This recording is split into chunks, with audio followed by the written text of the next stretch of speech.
This CNN podcast is brought to you by Vestas, #1 in modern energy.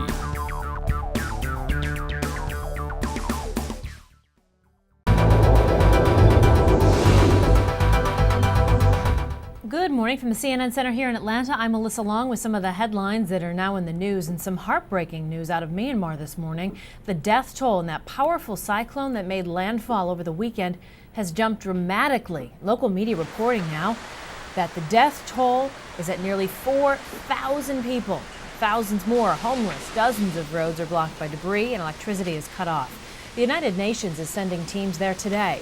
Pro-democracy groups in the country want next week's elections postponed until aid can reach the region. But according to state media reports, the military junta that rules Myanmar plans to proceed with the referendum on the country's constitution as planned on May 10th.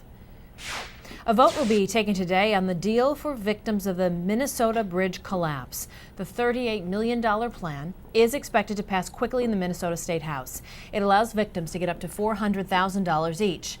And there's also a supplemental $3 million fund for people who suffered the worst injuries.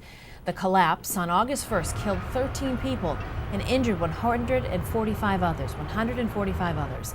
Officials expect the new and improved bridge to open in December. It is a Monday without a record for the price of gas. $3.61 is the new average for a gallon of self-serve regular, and that is down about a penny from Thursday's all-time high.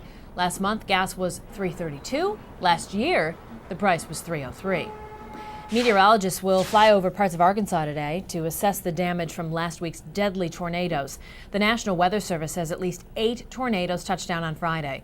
7 people were killed during the storms and at least 400 homes were damaged or destroyed. President Bush honored high school graduates in Greensburg, Kansas, 1 year after the town was devastated by a tornado.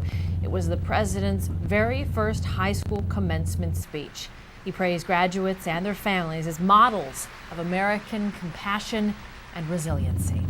And you're up to date. You can find out much more on these stories. We have continuing coverage of the latest news as well. Just log on to CNN.com, tune into CNN television, or if you happen to be on the go, don't forget about your cell phone and relying on CNN.com updates.